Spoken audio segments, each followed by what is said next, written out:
Ze simanyi batadde kintu kino mu mutwe naye kintu kino kyonna kyekiri si kituufu.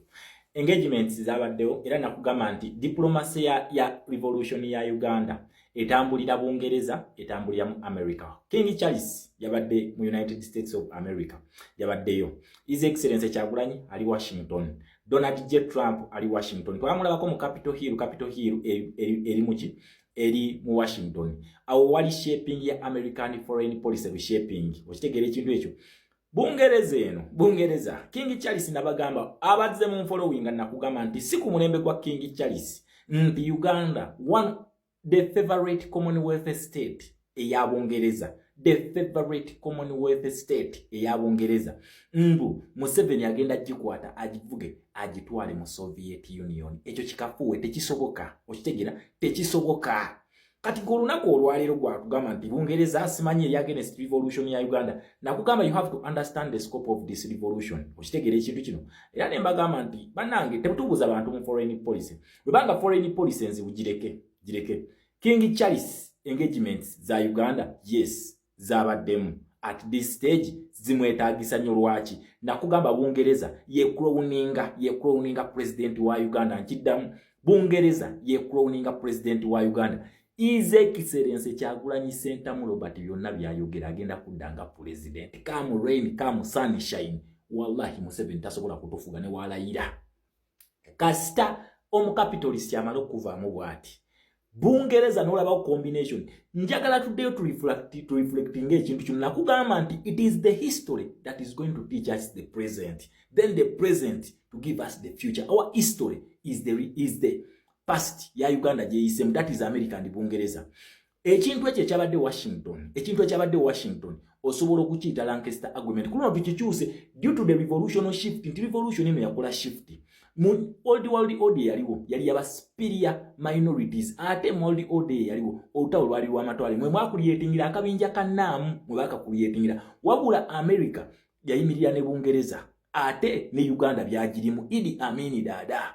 Okitegera ekintu ekyo. America yayimirira ne Bungereza. Kati olunaku olwaliro nga America bagitwala. Bungereza tesobola kukola era ku state yamanyi nti yetaasa America. Okitegera state bagiyita Uganda, nkiddamu kolo ne bagiyita Uganda yetaasa America. Lwaki? Uganda erina gold asobola okujja trillions and trillions of American dollars nezijja mu circulation senga Museveni agiteeka mu BRICS. Kati wano kino bakiyita iron ant. Nakugambye eri etteeka lya sovereignty. Museveni ayawula ateekawo gap wakati w'abanna Uganda ne ba colonial masters kuba amanyi what next, amanyi ekijja. Akutatita agents of the foreigners amanyi ekijja. Okitegera ekintu kino. King Charles engagements weziba nti zabadde Washington yawo. Nakugambye Capitol Hill. Capitol Hill yekola ki? Ye shaping American foreign policy. Kakati webanga Bungereza etulwanyisa mu revolution eno ate najje Washington nga nono naye jali. Okitegera najjirawo. Nakugambye zino engagements zino njagala tuddeyo mu za kabaka His Excellency Kyagulanyi ne King Charles basangawa Bungereza. Kyogamba kati kabaka ali ku side ya Museveni. Okitegera so njagala nnyo nga tugira revolution zino tu reflecting ennyo tuteeke mu history then olyoko otandike present. So si kujja buzogambe kakati Bungereza etulwana. Bungereza teyina gwerwana. Uganda is a Commonwealth state. Kibanga gwona azimba ennyumba n'ogirekera askari ng'agitunda ate nogaa nti oli agenda okugula ennyumba yakuwadde embuzi ate abbe ennyumba yo. Does that make sense? Kikola sense ye? Uganda is a Commonwealth state. Museveni agala gitwala mu Soviet Union. Ekintu kino Idi Amin Dada kye yali akola kye kyamusesebbuza.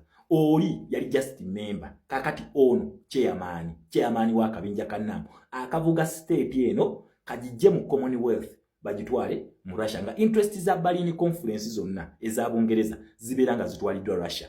Ekyo Bungereza tesobola kikola unless ng'olina deciding factor.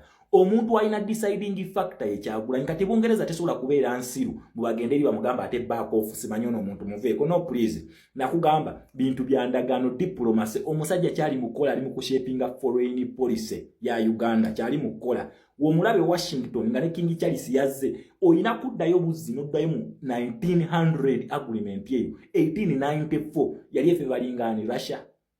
Okitegera nakugamba policy y'abana abantu ani reflecting the people power ani alina amaanyi g'abantu ye Kyagulanyi. Okitegera kakati gotugamba otyambo ate Bungereza etulwana. Please let us understand this. Eyo giyite Lancaster Agreement reloaded.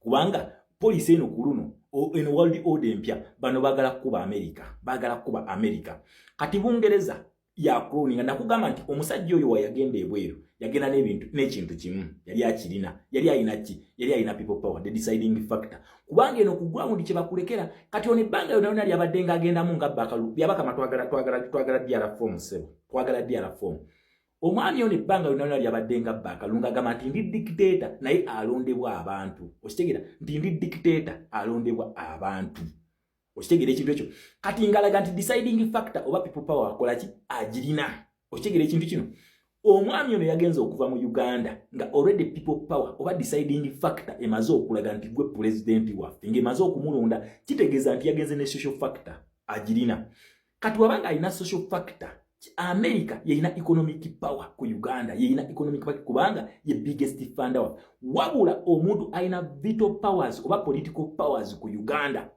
ye Bungereza kati King Charles oba omulabi ng'olwedde tulina combination y'abantu basatu tuyina owa deciding factor tuyina owa economic factor kakati ate owa political factor akulyamu ati olukwe ate nga naye alina interest ezize nakugamba nti fe olaba ezinensi zino tuzeetaaga naye ate zitwetaaga nnyo n'okusinga zo okitegera zitwetaaga nnyo n'okusinga ffe tubeetaaga okitegera ekintu ekyo however nakugamba nti kati luno eno stage gye tuliko foreign policy ne domestic policy zigenda kukwatagana zitambulire wamu zijjewo ekizibu nga video eno nga twakava mu kulonda nakibagamba kati already olabi abashapinga policy ya Uganda ndeni ne domestic policy agirina omulabi ate kati gwe n'ogamba nti no Bungereza ate Bungereza yagala tulyamu lukwe Bungereza terina lukwe lwekulyamu terina wabula Bungereza eno eyagala terms zayo and conditions zitukirwe nakugamba ono ye democrat addako Uganda egenda kubeera democratic hub. This was the shaping of Museveni bwe kityo baali bakyagala nti ba democrats bonna wadde ono yatasobola kuwangula kalu ne bamuleta ku mundu ne baali bagala ba shaping Uganda eno ebirenga yekola ki ye center of democrats era kyovula buli mission zonna ezaali ku kalu lw'omuddugavu nga za Bungereza na America baziwaye okitegera wabula ye n'aziryamu olukwe is on interest okitegera ekintu ekyo kati we tuba ntulese new kid on the block tumuba wadde kati ne King Charles n'etasobola dutumira mwana era Ebungereza tuyinza omulabayo katono nkiddamu Ebungereza tuyinza omulabayo katono abantu King Charles yasituse najje Washington kitegeeza kigwera Washington ye kigwera olwa world order eriwo nti n'okuba nti olutalo luno lutunulidde nnyo American dollar olutalo baluyita lwa BRICS wabula ono okweyita chairman wa NAM yali ayagala kugongera kakasa Bungereza nti nsobola okugenda mu Russia mbu ateekewo bargaining tool kuki ku Bangereza bano ekyo teri yali akikoze Idi Amin Dada bamusesebula bayita mu Julius Kambarage Nyerere owa Tanzania nga bayita mu bakombozi okyegera ekintu ekyo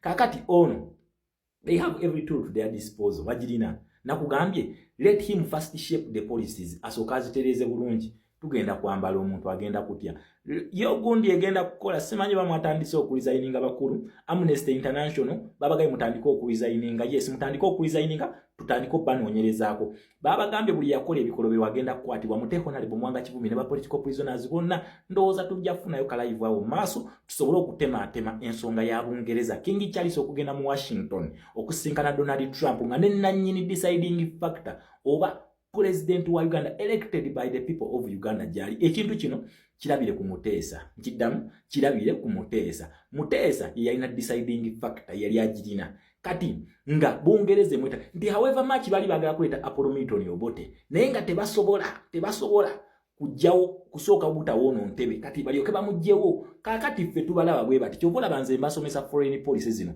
bwe tuna amalozi shapinga bulungi ne bana bagala tulya mulukwe owaffe tugenda mu protecting ya tugenda mu defending wala nti bali abasa Edward Lwangula Muteesa owokubiri bali tebannabuuka nnyo ngaffe we tuli owaffe tugenda ku protecting even from the capitalists themselves tugenda mu protecting lwaki fe deciding factor tusobola okera ku machane tubagamba kakati muba mwagala tumanyira mu muti mufulume ne batandika okubiyiya bupya ono we mundu kyatasobola so Bungereza we banga yazze kitegeeza gundi 3 zonna zigattiddwa the political factor over the determining factor which is Bungereza nakugambye ya determining president yaddako mu Uganda oba mwagala oba temwagala fe tu deciding president yaddako kasita tumu hypinga tu deciding fe banansi then America influencing president yaddako bano bonna tekuli ali mu line na Museveni njagala tunuli akabinja kannamu kali against Bungereza BRICS against America